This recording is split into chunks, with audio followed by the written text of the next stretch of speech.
Hello everybody. How you guys doing today? I hope you're doing well. And welcome to Soul. You think you know the Bible?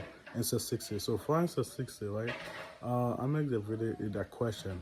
Literally make that question because something that hit me. I feel like it's the Holy Spirit that was telling me this because I could not come up with that answer, right? So the reason why you hear the devil was telling they will know between good and evil.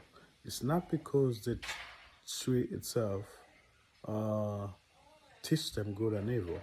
They wasn't stupid. They wasn't dumb. I mean, literally, Adam named all the animals, so it wasn't dumb.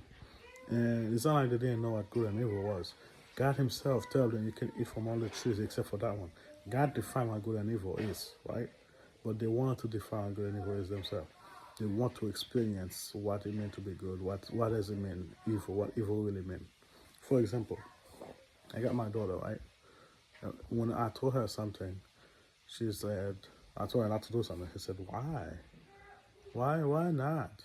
And she going to do it, and then she feel it, and then she start crying, and then no, she's mad. She got hurt.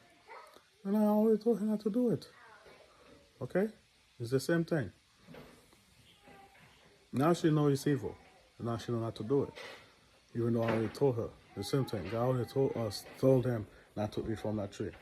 They know it's not good. It's not that they didn't know it. It's just they had to experience it to really know it personally. So they ate from it, and now we all screwed. That's the consequence of the evil, of doing something that's against God's will. That's what evil is. That's one of the questions that atheists can answer. How you define evil, right? Because without God, you can't define evil. Anything that's against God, that's evil, right? And God said, don't do it. They eat it. Now, as a consequence of evil. Now they know what good and evil is. Now they have to suffer because of what they did. That's what I mean by knowing the difference between good and evil. Not a head knowledge, not a information, not a know-how. It's the experience of good and evil. That's why when God said, don't eat from it, right? You will die. Because they did die. They got separate from God's will. They separate themselves from His will. Because God's will is good, right? And He wants what's best for us. But because they separate themselves from it, they die. I mean, not many people can know that, but there's two types of death. There's a physical death, what every atheist and everybody knows, and there's a spiritual death, which when you separate from God, that's what hell is, a separation from God. So they did that. They separated themselves from God, right? And because of that, they end up knowing the difference between good and evil. God is of good.